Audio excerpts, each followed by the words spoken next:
hujannya sedikit kritik sehingga lebih segar lagi, udara lebih cerah, lebih segar. Mudah-mudahan jadi kitanya bisa sehat walafiat.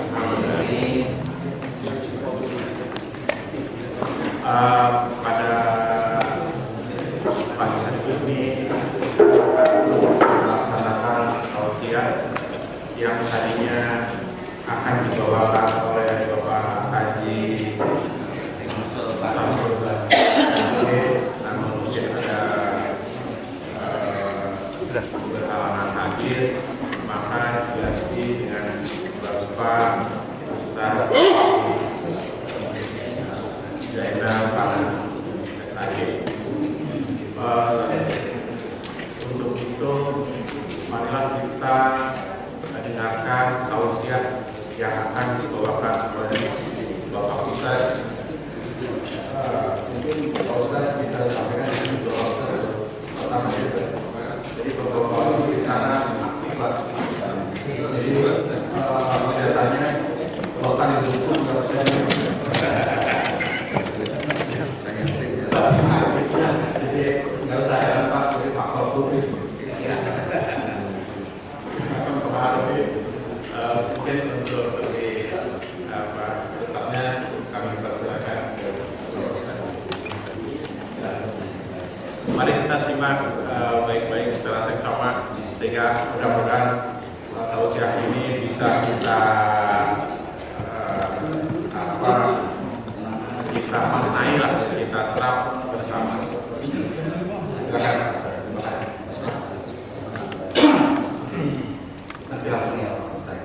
Assalamualaikum warahmatullahi wabarakatuh. A'udzu billahi minasy syaithanir rajim. Bismillahirrahmanirrahim. Wassalatu wassalamu ala asyrofil anbiya wal mursalin sayyidina wa habibina wa syafiina wa qurrati a'yunina Muhammadin sallallahu alaihi wa alihi wasallam. Faqad qala Allah ta'ala fi kitabihil karim, a'udzu billahi minasy syaithanir rajim. Bismillahirrahmanirrahim. Aqimis sholata liduluki syamsi ila ghasaqil laili wa qur'anal fajr. Inna qur'anal fajri kana mashhuda. Wa qala Rasulullah sallallahu alaihi wa alihi wasallam, basyiril masaina fi dzulmi ilal masjid bin nuri kami yaumal qiyamah. Shadaqallah wa shadaqa Rasulullah sallallahu alaihi wa alihi wasallam. Kaum muslimin dan muslimat jamaah Masjid Al-Aqwam, semoga dirahmati Allah Subhanahu wa taala. Alhamdulillah, dengan izin dan dengan takdir Allah, pada subuh kali ini kita alhamdulillah seluruhnya masih dalam keadaan iman Islam, dalam kondisi sehat walafiat jasmani dan rohani, dan kita lebih bersyukur lagi karena nikmat sehat itu kita gunakan untuk beribadah kepada Allah Subhanahu wa taala. Mudah-mudahan ibadah yang kita lakukan di subuh kali ini dan pada hari-hari sebelumnya seluruhnya diterima dan dilipat gandakan pahalanya oleh Allah Subhanahu wa taala. Amin ya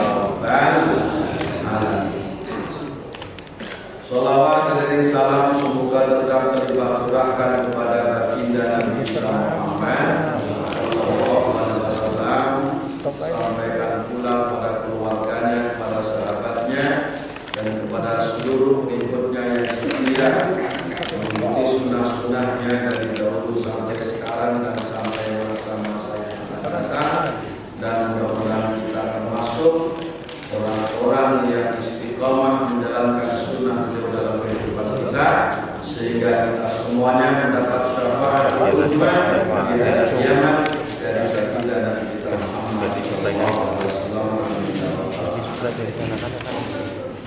Ibu yang dirahmati Allah, saya pertama kali masuk Masjid Al-Aqwam, hati saya bergembira. Kenapa bergembira? Karena melihat jamaah sholat subuhnya banyak. Banyak masjid dan mushola subuhnya pada sepi. Tapi alhamdulillah Masjid Al-Aqwam masih hidup dengan sehidup-hidupnya, dengan sebenarnya hidup.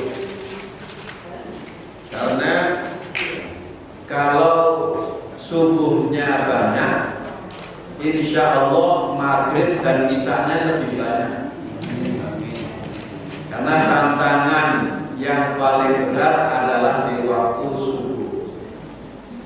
Insya Allah yang hadir, yang istiqomah jamaah sholat subuh, bapak-bapak, ibu-ibu, semuanya adalah ahli surga. Amin ya rabbal alamin.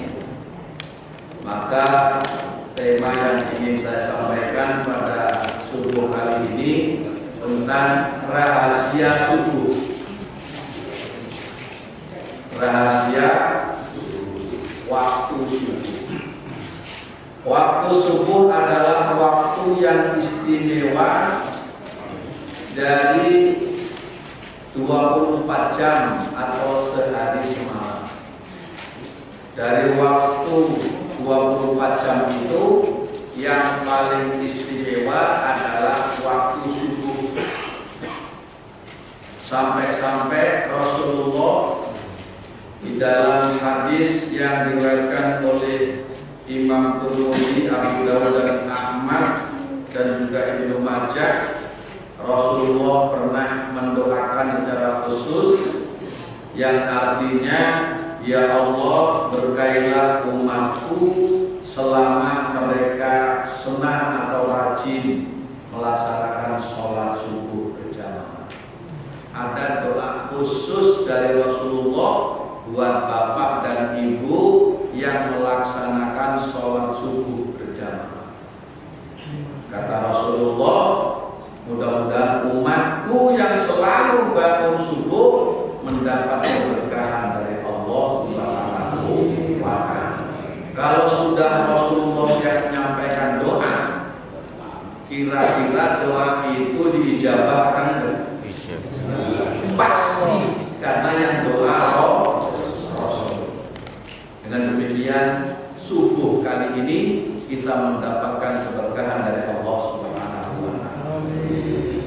Ada seorang profesor doktor yang bernama Khalid Ahmad Abu Sadi dan juga ada Profesor Dr. Rahim Al-Sirjani. Ini ditulis dalam sebuah majalah Muslim yang diterbitkan dari Kuwait. Dia mengatakan ada beberapa rahasia dalam subuh itu. Yang pertama, pahala sholat subuh berjamaah itu sama dengan orang sholat sunat semalam subuh. Sholat subuh berapa rakaat? 2 rakaat. Kalau dia lakukan dengan penuh ikhlas, hanya mengharap ridho Allah, Allah berikan pahalanya itu sama dengan orang sholat sunat dari mulai maghrib sampai ketemu subuh. Hal ini tercatat dalam sebuah hadis yang diriwayatkan oleh Imam Muslim, man shallal isya fi jama'atin faka'annama qama nisful lail wa man shalla subha fi jama'atin faka'annama shalla lailu kullu. Siapa yang sholat isya berjamaah, maka dia sama dengan melaksanakan sholat setengah malam, separuh malam, nisful lail. Dan siapa yang melaksanakan sholat subuh berjamaah, maka dia sama dengan melaksanakan sholat sunat semalam suntuk. Al-lailu kulluhu, malam seluruhnya. Alhamdulillah. Pernah kita sholat dari maghrib sampai subuh gak berhenti-henti? Pernah? Ibu-ibu kalian sudah kuat pernah? Waktu masih masa mudanya, dari maghrib sholat sunat terus gak berhenti-henti sampai ketemu subuh, baru sholat subuh berjamaah. Itu keistimewaan daripada orang yang melaksanakan sholat subuh berjamaah. Di sini ada dua, isya dan subuh. Kenapa isya dan subuh tidak yang lain? Karena bagi orang yang dalam dirinya, dalam hatinya masih ada rasa kemunafikan, masih ada sifat munafik dalam hatinya, orang itu akan merasa berat melaksanakan dua sholat ini. Jadi sholat yang paling berat buat orang munafik adalah sholat isya dan sholat subuh. Alhamdulillah kalau kita subuh bisa bangun, kemudian bisa melaksanakan sholat berjamaah. Ini setan nih lagi kesel banget ini.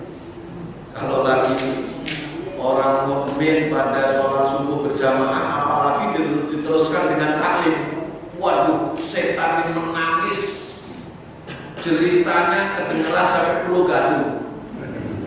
Itu cerita setan yang nangis karena tidak berhasil menggoda orang mukmin yang sedang tidur supaya nggak bangun. Ternyata pada bangun melaksanakan sholat subuh.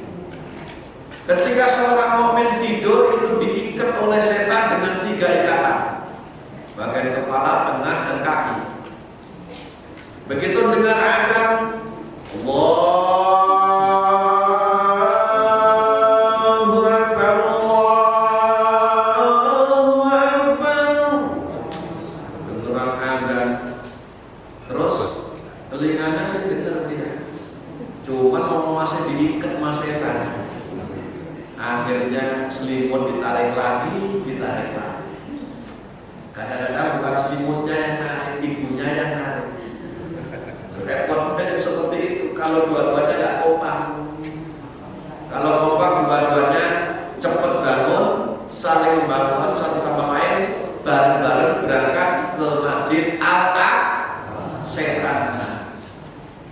Begitu dia bangun, satu lepas, maka dia bisa berjalan. Belum lepas yang dua. Ketika dia ambil air wudu, 2 lepas.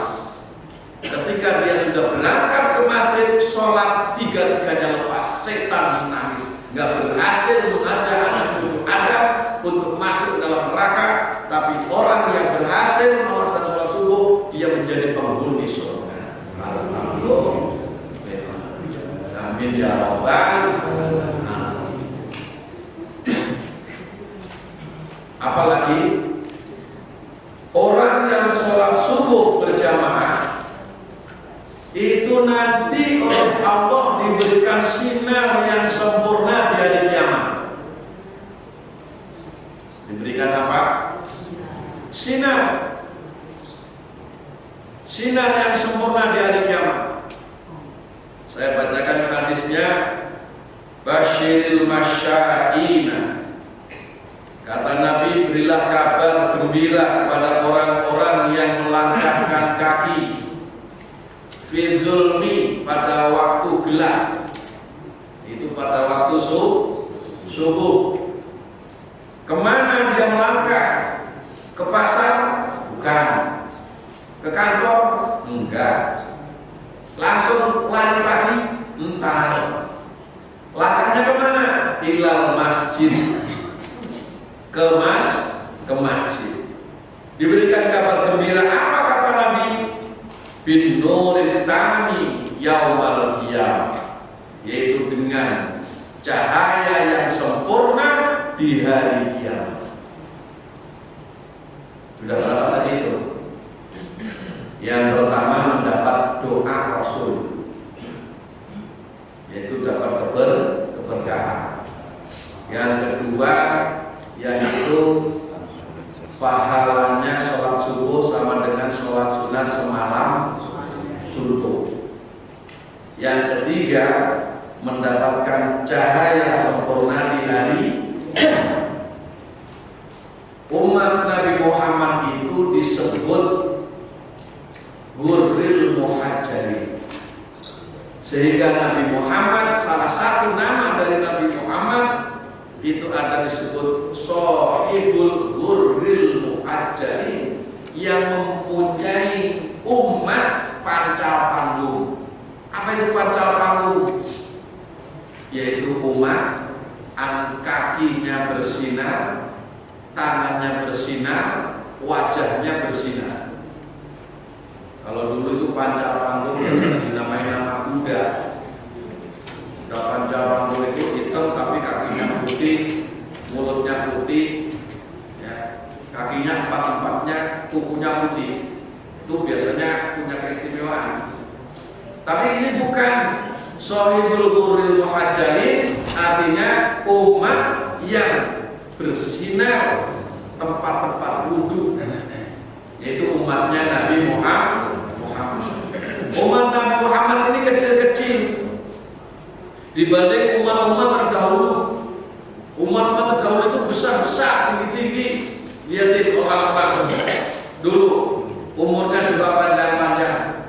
Kalau kita menemukan mumi kuburan orang terdahulu panjang-panjang yang ditandai pakai nisan. Tapi orang sekarang pendek-pendek, kecil-kecil. Namun walaupun kecil, karena ada tanda sinarnya, sekalipun dia itu di tengah-tengah umat yang lain yang besar-besar, tetap sinarnya itu kelihatan. Akan dikumpulkan oleh Nabi, dipanggil oleh Nabi, kumpul di bawah bendera Rasulullah, diajak bersama-sama masuk surga. Apa tandanya? Tandanya ada sinarnya. Siapa yang paling sempurna imannya di antara umat Nabi Muhammad? Yaitu umat Nabi Muhammad yang rutin istiqomah melaksanakan sholat subuh berjamaah. Alhamdulillah. Makanya tadi saya bilang pertama saya masuk jamaahnya banyak. Alhamdulillah. Subuh segini, apalagi bukan subuh. Ini tiap hari yang cari ikut. Tiap hari segini. Masya Allah, luar biasa. Ibu juga tiap hari. Tiap hari. Ada tiap hari.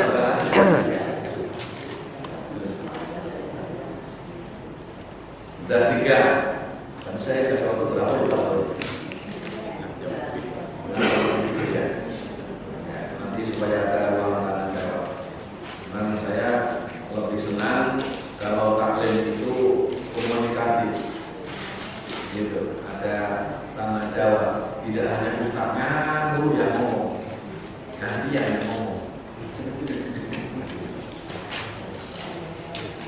Kemudian orang yang sholat subuh ada jaminan, yang istiqomah sholat subuh ada jaminan masuk surga. Bukan saya yang jamin. Kalau saya nggak bisa ya, saya sendiri belum tentu. Rasulullah yang jamin melalui sabdanya, yaitu man sholat bardai dakhala jannah. Siapa yang bisa merawat, memelihara istiqomah sholat 2 waktu dini, dia akan masuk surga. Bahkan di situ fi'il madi itu artinya sudah pasti, telah jannah. Bukan saya dakhuluna jannah, bukan. Kalau saya dakhulu akan masuk. Kalau dakhala artinya sudah masuk kelompok surga. Siapa? man sholat bardain, orang yang melaksanakan 2 sholat waktu yang dini, yaitu sholat asar saat matahari sudah mulai bertutup, kemudian dengan sholat subuh matahari sudah mulai mau terbit. 2 waktu ini yang sering tertinggal. Maka kalau orang bisa menjaga 2 waktu ini, insya Allah waktu yang lain pasti terjaga. Sehingga ada jaminan man sholat bardain dakhala jannah. Berapa itu Ibu? 4 ya. 1 apa tadi lupa? Mendapat doa khusus dari Rasulullah, keberkahan dalam umur, keberkahan dalam hidup. Kemudian yang kedua, pahalanya sama dengan sholat semalam subuh. 3, mendapat cahaya terang yang sempurna di hari kiamat. Keempat, ada jaminan dari Rasulullah umatnya istiqomah sholat subuh dakhala jannah. Kemudian berikutnya, sholat subuh itu adalah sholat yang disaksikan oleh seluruh malaikat. Tadi ayatnya di awal saya baca. Aqimis sholata liduluki syamsi ila ghasaqil laili wa qur'anal fajr. Inna qur'anal fajri kana mashhuda. Aqimis sholata, dirikanlah sholat liduluki syamsi, ketika matahari sudah mulai condong, mulai tenggelam. Jadi sholat asar maksudnya sudah mulai condong, mulai mendidih. Wa Qur'anal fajr, sini artinya sholat subuh. Inna Qur'anal fajr, karena sesungguhnya sholat subuh itu karena ialah masyhudan, disaksikan ay malaikatul lail wa malaikatul nahar. Yang menyaksikan sholat subuh ini seluruh malaikat penjaga malam dan seluruh malaikat penjaga siang. Karena ada shift malaikat itu. Ada malaikat malam, nanti ada malaikat siang. Waktu subuh mereka itu bertemu. Sebelum dia pergantian, menyaksikan dulu umat Muhammad yang melaksanakan sholat subuh berjamaah. Inna Qur'anal fajri kana mashhuda. Sudah berapa tuh? 5. Di orang yang sholat subuh berjamaah, sholatnya disaksikan oleh malaikat malam dan malaikat siang. Yang keenam, kenapa nih? Ya. Yang keenam yaitu sholat sunatnya lebih utama dari seluruh sholat sunat yang lain. Hadis Nabi riwayatkan oleh Muslim, rakaatani qabla al-fajri khairun minad dunya wa ma fiha.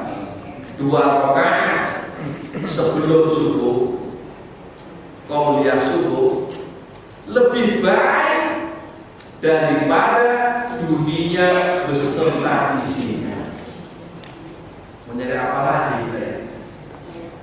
Nyari apa lagi itu? Kita jungkir balik nyari duit dari mulai pagi sampai sore. Ada yang angkatan 45 berangkat jam 4 pulang jam 5. Ada angkatan 55. Oh, macam-macam. Kadang-kadang gak kenal waktu. Padahal keistimewaannya ada di sini.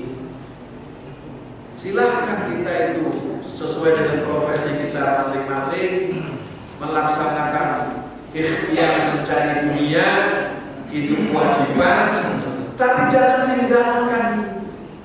Rakaatani qabla al-fajri khairun minad dunya wa ma fiha. 2 rakaat sebelum subuh itu lebih baik daripada dunia beserta isinya. Dunia beserta isinya kita infakkan, kita buat sedekah, itu pahalanya kalah dengan 2 rakaat subuh. Wah, Allah kalau berikan orang itu nggak tanggung-tanggung. Allah yang punya semua, ya kan? Nggak tanggung-tanggung. Dan janji Allah pasti. Kalau Allah mau berjanji begitu itu bukan seperti anggota DPR, janjinya meletek. Kalau belum, begitu sudah, mana janjinya? Tapi kalau Allah, Innallaha la yukhliful mi'ad, sesungguhnya Allah tidak akan mengingkari janjinya. Dan ini adalah hadiah buat orang-orang yang beriman. Orang-orang yang beriman itu adalah orang yang mulia, baik dunia maupun akhirat. Udah berapa tahun? Udah namanya? Ya. Udah 6 aja ya. Soalnya takutnya orang-orang itu hanya seneng lari pagi tapi nggak sholat subuh dulu. Ya, ada begitu. Padahal dalam sehari semalam ini ada udara itu sejuk, hembusan angin surga itu lewatnya itu di waktu subuh, dan itu akan dihirup oleh orang-orang yang berjalan menuju masjid. Hanya orang-orang yang berjalan menuju masjid mencari ridho Allah yang akan bisa menghirup udara surga yang hanya lewat sekeledapan.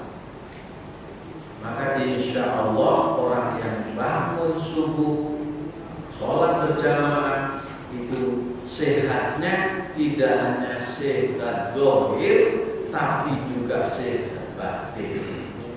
Tidak hanya sehat badannya, tapi juga sehat rohnya. Tidak hanya sehat di dunia, tapi juga sehat di akhiratnya. Jangan sampai kita hanya pengen sehat, tapi hanya ngurusi badan sehat, batinnya nggak sehat. Lari pagi memang perlu, tapi jangan lupa subuh. Sembahyang dulu. Jangan demi kesehatan lalu sholat kau lupakan. Keterlaluan. Jaga kesehatanmu demi duniamu, utamakanlah sholatmu demi akhiratmu. Lari pagi.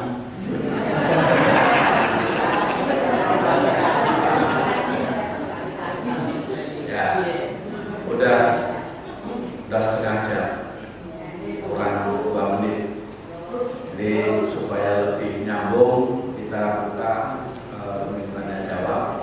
Dan saya mungkin sebelum jam 6 saya harus nyampe di masjid saya, karena sekarang juga lagi pengajian bulanan. Minggu 2 yang ngisi Ustaz Irfan Maulana. Ya, Maulana ngisi di sana, saya harus menunggu nanti di akhirnya.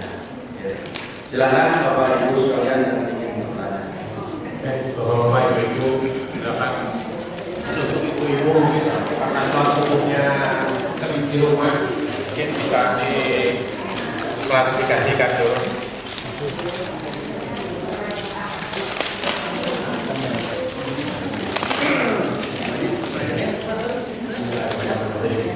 Assalamualaikum warahmatullahi wabarakatuh. Pak Ustaz, saya bertanya sedikit mengenai sholat sunnah sebelum subuh. Saya mengatakan sebaiknya sholat sunnah sebelum subuh itu sebaik-baik sholat sunnah adalah di rumah. Jadi ada satu hal yang penting. Apakah sholat sunnah sebelum subuh itu dilakukan sebelum azan? Kemudian di masjid kita hanya saya masjid, tapi kadang kalau malamnya pas-pasan kita tidak bisa sholat sunnah yang lebih makmur katanya di rumah itu nanti dilakukan di masjid. Apakah nilainya ini kalau itu manusia kan selalu apakah nilainya sama? Dari Pak Haji siapa namanya? Haji Gendra. Ya, terima kasih atas pertanyaannya. Bagus. Jadi hadis Nabi yang berbunyi Raka'atani qabla al-fajri khairun minad dunya wa ma fiha. 2 rakaat sebelum fajar itu lebih baik daripada dunia beserta isinya. Ini memang tidak ada kejelasan di rumah atau di masjid. Enggak ada. Yang penting melaksanakan qobliyah subuh, baik di rumah maupun di masjid. Nah, bagaimana bersikapinya? Tinggal lihat waktu. Gitu. Karena memang sebaik-baik sholat sunat itu di rumah. Jadi kalau waktunya cukup, kira-kira sholat sunnah itu di rumah, lalu nanti nggak ketinggalan, monggo silakan di rumah.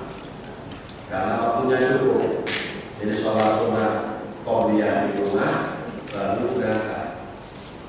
Ketinggalan nggak ada kira-kira, gitu. Tapi kalau misalnya nanti kalau sholat di rumah, memang saya afdol di rumah. Cuman kalau saya sholat di rumah, kemudian saya baru sholat, nanti takutnya sudah koma, akhirnya saya di perjalanan itu sudah gak tenang, ketinggalan. Kalau mengantuk yang begitu-begitu, ya laksanakan saja di masjid. Jadi tinggal pertimbangkan waktu kali. Yang jelas 2 rakaat, jangan sampai tertinggal qobliyah subuh. Kalau yang namanya qobliyah pasti sudah masuk waktu. Yang namanya qobliyah, sholat sunat rawatib itu mesti sudah masuk waktu. Itu namanya qobliyah. Nah, terus ada lagi perbedaan pendapat, ada sholat fajar. Nah, ada yang mengatakan ada sholat qobliyah subuh itu sendiri, qobliyah rawatib, ada sholat fajar. Nah, ada yang mengatakan sholat fajar itu menjelang waktu subuh. Jadi menjelang waktu subuh dia rakaat, 2 rakaat dia sholat fajar. Baru masuk waktu subuh, ya kan? Kemudian baru qobliyah subuh, baru sholat subuh. Nah, tapi yang mana yang paling kuat? Yang paling kuat rakaatani qabla al-fajri itu adalah qobliyah subuh.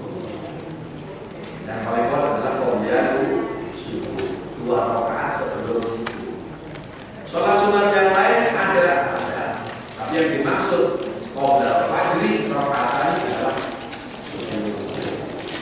Ya, terima kasih. Jadi jangan dilupakan 2 rakaat sebelum subuh. Terima kasih. Dari Sudah lagi.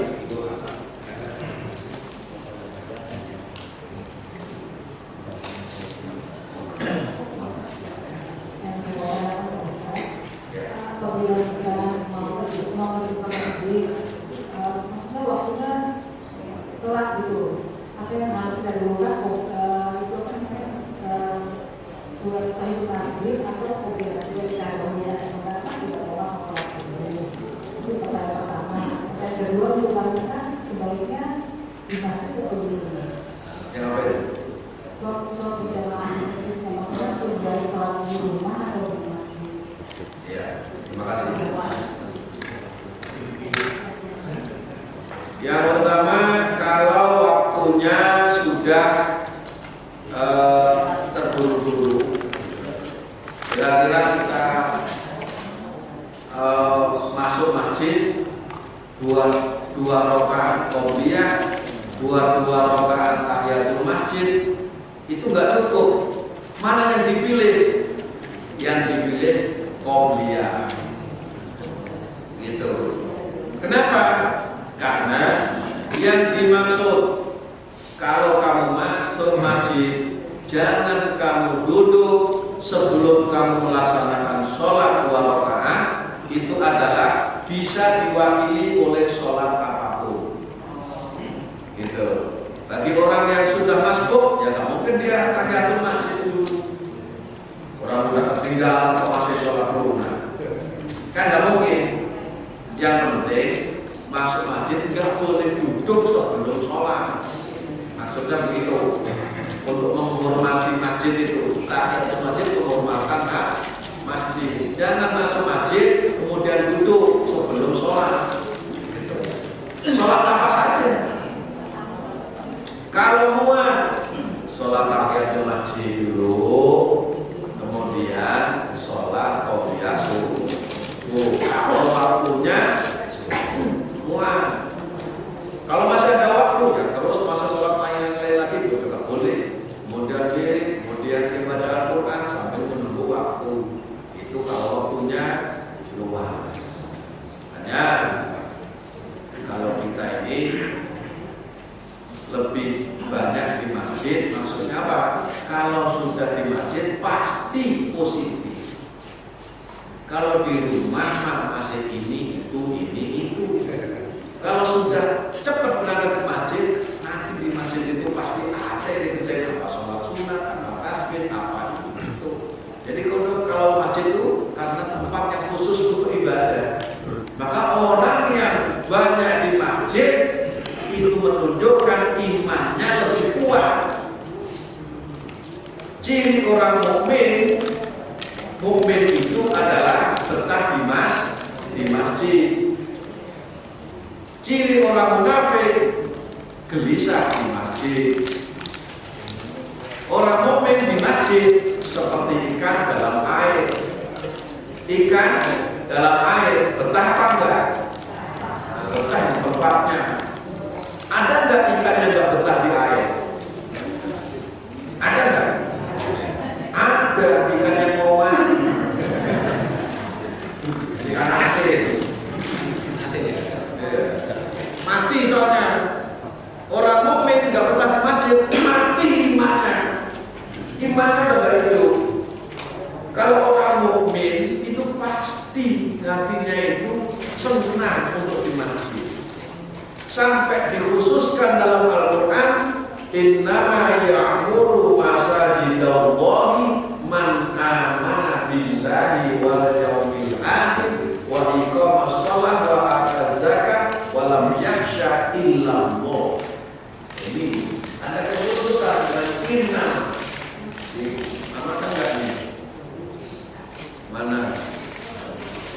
Innama ya'muru, biasanya kan ini yang paling depan nih, yang di atas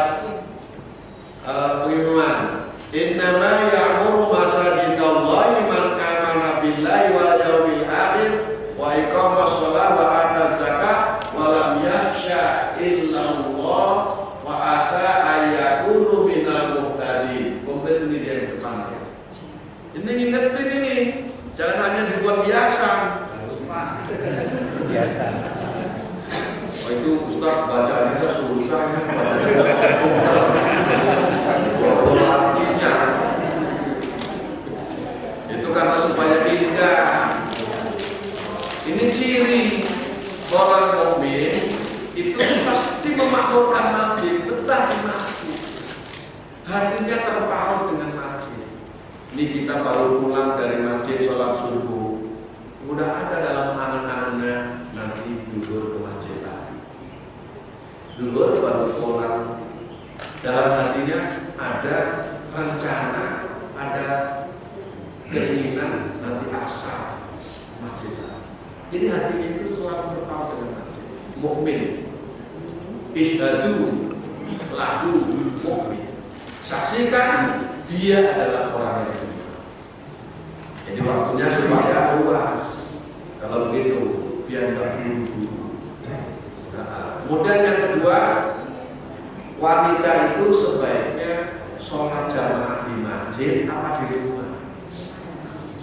Dengan syariatnya secara umum sama, mendapatkan perintah secara umum. Secara umum perintah sholat jamaah itu nggak ada laki, nggak ada perempuan, cuman ada ilah, ada alasan. Ada alasan. Pertama, itu wanita kalau ke masjid menimbulkan fitnah atau tidak. Satu, mundar mandirnya itu perempuan kalau ke masjid kira-kira menimbulkan fitnah apa tidak? Ya sekarang ya di Rabbanya sendiri. Mungkin kalau masih gadis mundar mandir di masjid digodain sama laki-laki.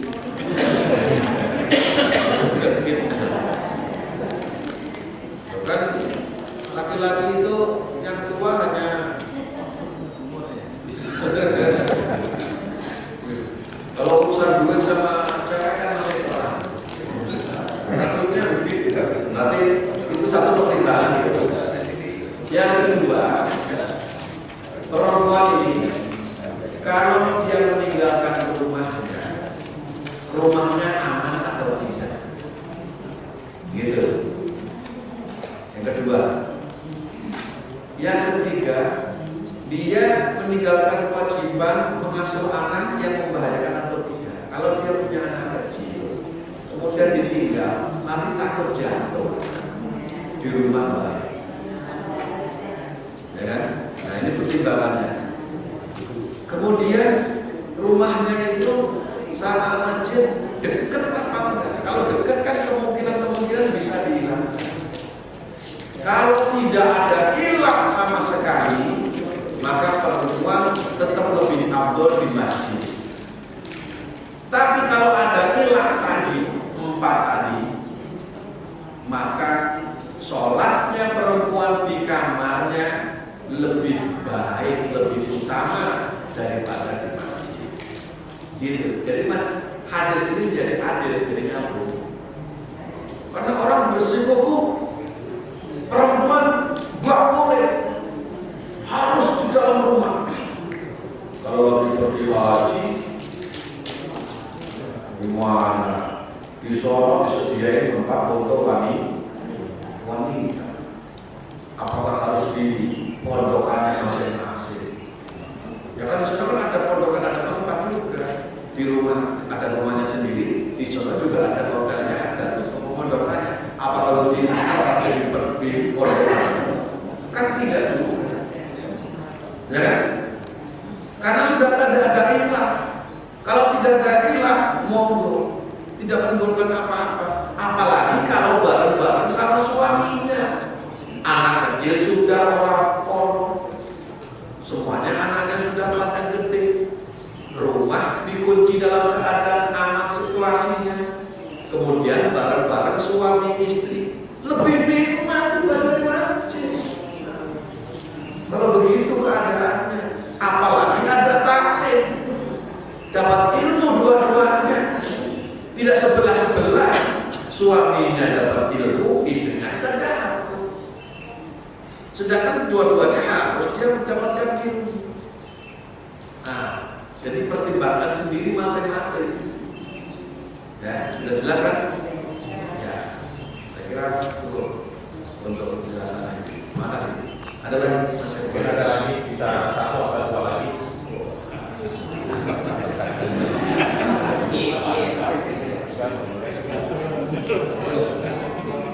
Pak Dudung biasanya, silakan Pak Dudung.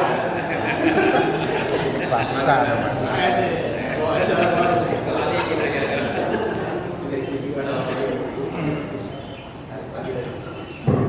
Assalamualaikum warahmatullahi wabarakatuh. Waalaikumsalam. Saya pernah membaca bahwa apabila seseorang mau ke masjid, sebaiknya diadakan sebelum azan dikumandangkan. Itu yang saya. Nah, ada hubungannya dengan sholat sunat sebaiknya di rumah, kemudian di antara azan dan iqamah itu kan salah satu tempat yang berdoanya makbul. Kalau misalnya sholat di rumah berjalan di iqamah, kayaknya kehilangan kesempatan untuk berjalan. Jadi dalam hal ini di sini lebih bagus, di sini lebih bagus. Jadi bingung mana yang lebih bagus.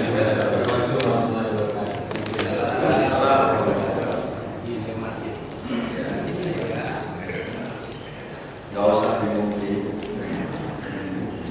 Jadi begini, kalau ada keterangan sholat sunat yang lebih bagus adalah di rumah. Kemudian ada keterangan lagi, disuruh segera ke masjid sebelum azan dikumandangkan. Bagi dua aja, sholat sunat selain qobliyah di rumah. Gitu kan? Karena sebaik-baik sholat sunat di rumah. Dapat tuh. Kemudian sebaik-baik orang yang berangkat masjid berangkat sebelum azan dikumandangkan. Berarti khusus untuk qobliyah, ba'diyah itu di masjid. Selesai. Dua-duanya dapat. Hadis yang mengatakan sebaik-baik sholat sunat di rumah dapat, tapi terkecuali qobliyah. Apa itu? Subuh atau qobliyah asar, qobliyah rawatib kan? Itu kan? Nah, kemudian barang siapa yang mau berangkat masjid hendaknya sebelum azan. Gitu. Karena nanti umat Nabi Muhammad itu ada yang sinarnya itu sampai seperti matahari. Masya Allah, sangat terang. Siapa itu? Yaitu orang yang belum azan sudah nunggu di masjid. Itu benar. Jadi sebelum azan dikumandangkan, dia sudah ada di masjid, sudah nungguin. Emang yang benar itu kita yang nungguin waktu, bukan waktu nungguin kita. Ya, ini udah ada, udah as-salatu khairun minan naum.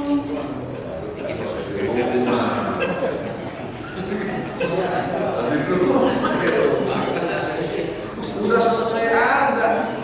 Nah, itu namanya waktu nungguin kita. Mana sih orang-orang yang tegak?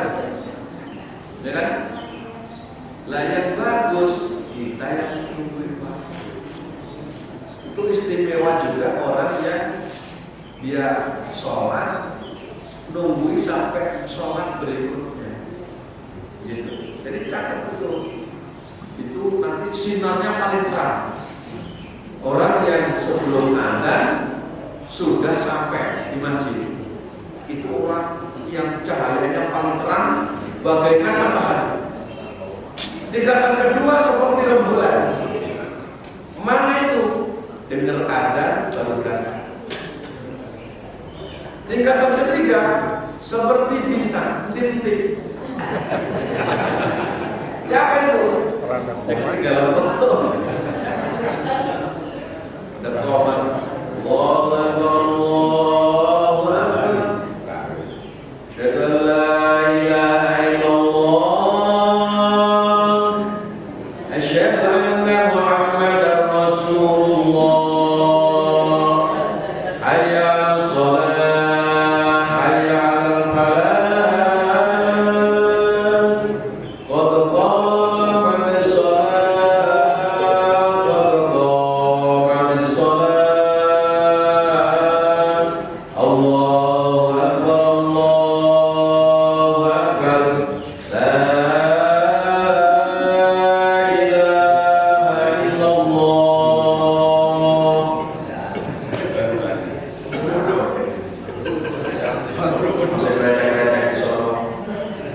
kencing di kamar mandi, ya kan?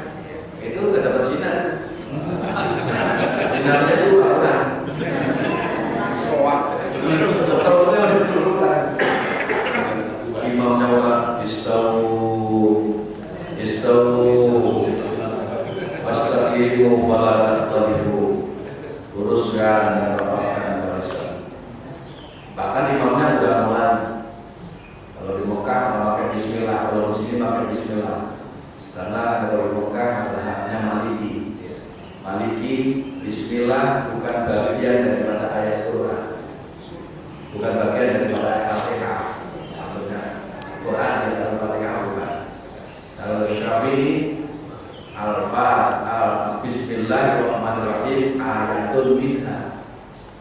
Kalau Syafi'i, kalau Imam Syafi'i menghitungnya Bismillahirrahmanirrahim ayat pertama, Alhamdulillah kedua, Ar-Rahman ketiga, Maliki keempat, Iyyaka na'budu wa iyyaka nasta'in kelima, Ihdinas siratal mustaqim keenam, Shiratal ladzina an'amta 'alaihim ghairil maghdubi 'alaihim waladdallin ketujuh. Kalau Imam Maliki ngitungnya Bismillah belum masuk, Alhamdulillah baru ayat pertama. Nanti ayat ke-6-nya Shiratal ladzina an'amta 'alaihim, ayat ke-7-nya ghairil maghdubi 'alaihim waladdallin. Itu juga, enggak usah ribut. Kalau dibuka langsung Alhamdulillahi rabbil alamin Ar-Rahmanir Rahim Maliki yaumiddin Iyyaka na'budu wa iyyaka nasta'in Ihdinas siratal mustaqim Siratal ladzina an'amta 'alaihim ghairil maghdubi 'alaihim waladdallin.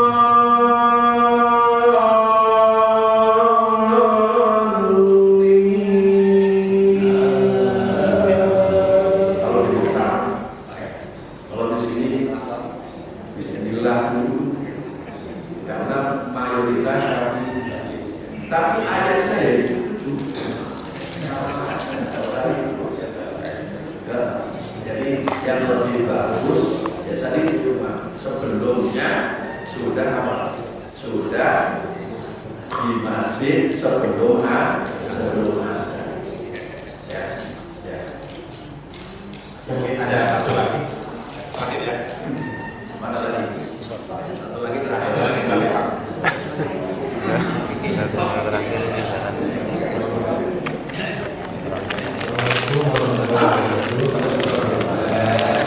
Ini menanyakan dari angkatan 45. Jadi kalau azan subuh itu kan misalnya kita mengenai waktunya itu umumnya lebih lambat daripada di sekitar kita. Jadi ada yang merasa masjid lain itu waktunya sudah tepat, sedangkan menurut kita itu masih lebih dulu daripada waktu yang sebenarnya. Kemudian bagaimana dengan yang orang mau bekerja? Apakah cukup dengan azan dia boleh langsung sholat, mendengar azan dari masjid tetangga yang jaraknya lebih kurang 1 kilo, ataukah kita menunggu waktu azan pas di masjid atau sholat di mana kita domisili? Apakah kita boleh sholat pada saat dengar Allah Akbar langsung sholat dulu, langsung kita nanti setelah sholat langsung berangkat kerja, atau selesaikan dulu azan baru sholat? Terima kasih. Inna sholata kana 'alal mu'minina kitaban mawquta. Inna sholat difardukan buat orang-orang mukmin dan waktunya sudah ditentukan. Dan yang menentukan waktu itu sudah ada dihitung oleh para ahli hisab. Di waktu itu sudah dicantumkan di dalam kalender. Di kalender itu ada waktu sholat. Ya. Kemudian waktu itu selalu bergeser sesuai dengan tanggal dan bulan. Setiap tahun berputarnya sama, 1 Januari dengan 1 Januari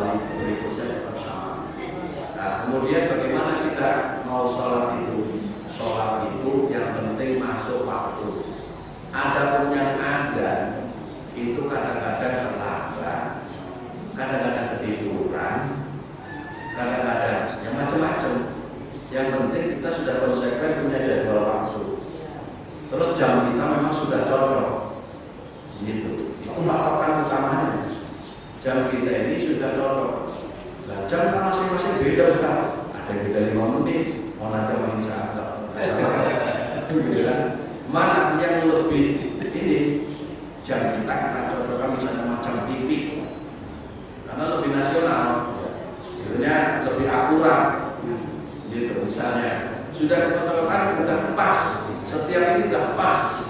Nah, kita sudah pakai itu. Nah, terus lihat jadwal waktu sholat tanggal 11 Januari masuk zuhur jam berapa ya? Nah, di situ itu patokan utamanya. Kalau sudah masuk waktu, ya itu sudah boleh sholat. Gitu. Kalau adzan di masjid, masing-masing masjid itu tidak sama. Tidak sama. Gitu. Sehingga kadang-kadang masjid sono sudah adzan, masjid sini belum. Mana yang dipakai? Waktu. Apalagi kalau di Jawa, jam 5 adzan asar, karena masyarakatnya petani nunggu pada pulang dari sawah. Apa semuanya nunggu jam 5? Kalau jam 5 adzan ada setengah 4 adzan. Jadi adzan itu dalam satu daerah tidak dipakai untuk tanda waktu, tapi dipakai tanda untuk sholat masing-masing tempat.